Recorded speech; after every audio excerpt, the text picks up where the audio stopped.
High বন্ধু, welcome back to my channel Dipapal Dutta জয়গুরু। তোমাদের সবাইকে স্বাগত আমার ডেলি ব্লগে। আজকে আমি দেখো রান্না সকাল থেকে তোমাদের সাথে সব কিছু শেয়ার করেছি। তো এখন আমি যেটা করব সেটা হচ্ছে এই চাল কুমড়োটাকে একটু ভাত দিয়ে নিয়ে তোমাদের সাথে এই রেসিপিটা আগেও শেয়ার করেছি। আর এই দেখো সর্ষে ভিজিয়ে রেখেছি, 2 রকম সর্ষে।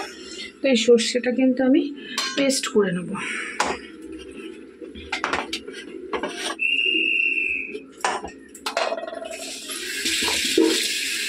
সর্ষেটা আমি পেস্ট করে নেব।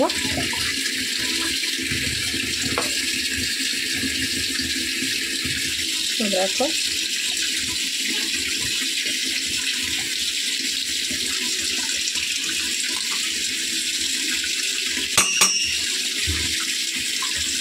চলো এইভাবে সর্ষেটা তখন দেখো তেল গরম হয়ে গেছে আর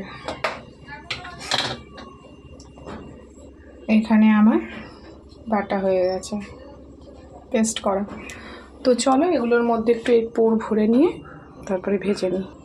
তো বন্ধু তোমাদেরকে আগেও দেখিয়েছিলাম এই জিনিসটায়, দেখো এরকম করে মাঝখানটা চিড়ে নিয়ে আর সর্ষে পেস্ট, সর্ষে আর লঙ্কা নুন দিয়ে পেস্ট করে কিন্তু এগুলোকে ভেজে নিতে হবে। তো চলো আমি কিন্তু ভেজে নিই। চলো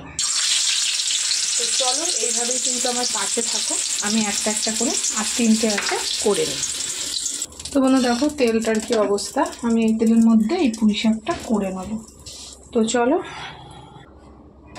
তো বন্ধু 5 ফোড়ন আর গোটা শুকনো লঙ্কা ফোড়নে দিয়ে দেবো।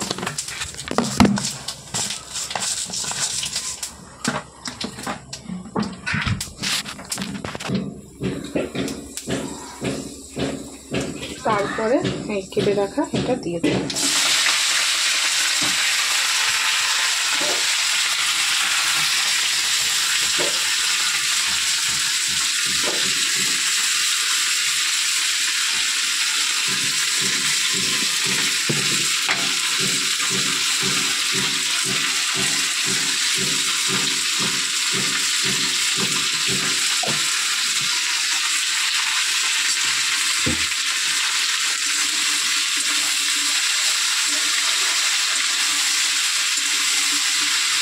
তো ওর মধ্যে তেলটার মধ্যে অনেক সর্ষে বেরিয়ে গেছিলো, সেই জন্য চচ্চড়িটা করছি।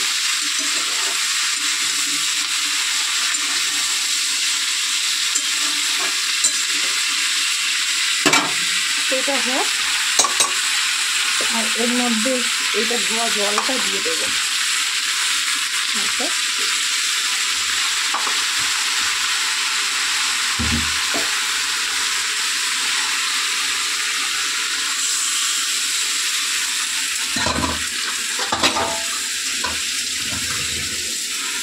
তো চলো এটা হোক।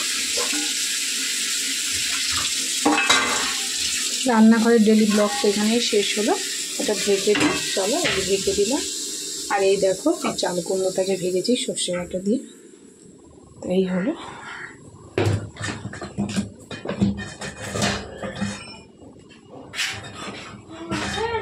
আসুন,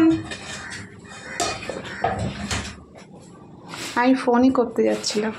এই যে এসছেন SBI ব্যাংকের থেকে, আমাকে ট্রেনিং দিতে এসছে।